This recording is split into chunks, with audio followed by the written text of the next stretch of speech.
always wanted to own a business. I thought I owned a business, but I found out that I only owned a job. And so I started educating myself, and I came across your book, How to Buy a Good Business at a Great Price. And I dove into it. And that's back in the day when you used to mail them out, right? So I got this big freaking binder in the mail. It looked like a Naval Aviation Maintenance Program manual from my Navy days, right? It was about this thick, 400 pages. And man, I started devouring that sucker. And over a period of, I don't know, 3 or 4 months, I read that sucker cover to cover. And the main thing I got out of that was there's an opportunity for a guy like me, right, with no high school diploma, no college education, but somebody that just had desire to follow a proven system, right, and do exactly what I'm told, essentially. And so, long story short, that's how I got into buying businesses. So one of my clients, he said, I got this store. I got a retail store. It's not doing very well. Maybe you might be interested in buying, right? So he gave me the numbers. I took the books. I looked at the books. I seen the numbers. I could see that there's profit there. And I liked the business. The numbers worked. My son, Anthony, had went off to college. So he was gone. We were empty nesters at the home. And so mom and I didn't have mom didn't have nothing to do. So I thought, man, if I buy this store, I can put my wife in there, right? And she loves kids, and it's a candy store, right? And so she could go there. And so I did. I bought that business. I had about 30,000 sitting in the bank. And so the price of the business, my friend wanted 112,000. And I didn't argue with him. I figured it would cash flow. So I did the math on it, right? I applied the principles that I learned in the book and determined that I could borrow a certain amount of money. So I went to the bank. I went to an SBA lender and applied for the loan. And they gave me a loan for 80% of the value.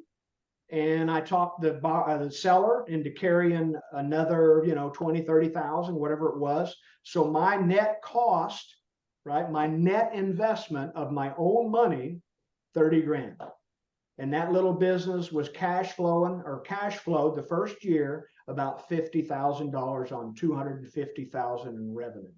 So that was my first business that I purchased. Well, as with anything that you do, there's a process. So we go through the process, and the process is using the available educational material, which obviously is the book, How to Buy a Good Business at a Great Price. That it's a duplicatable system.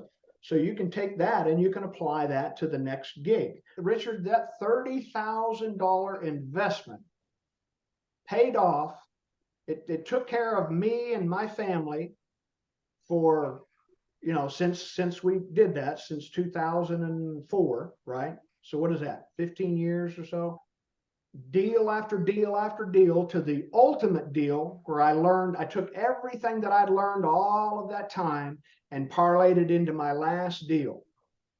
And when we finally finished up and we sold everything, we sold all of our businesses, about $6 million, and it enabled me to retire financially independent.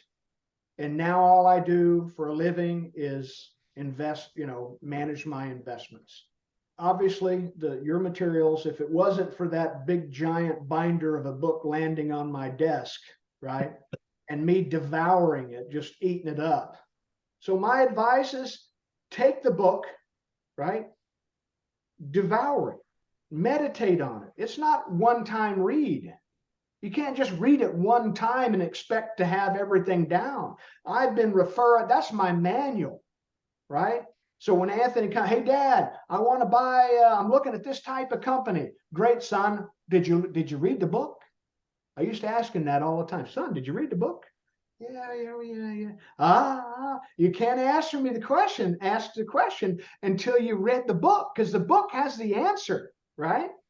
So again, the key is education, desire, start small, be humble,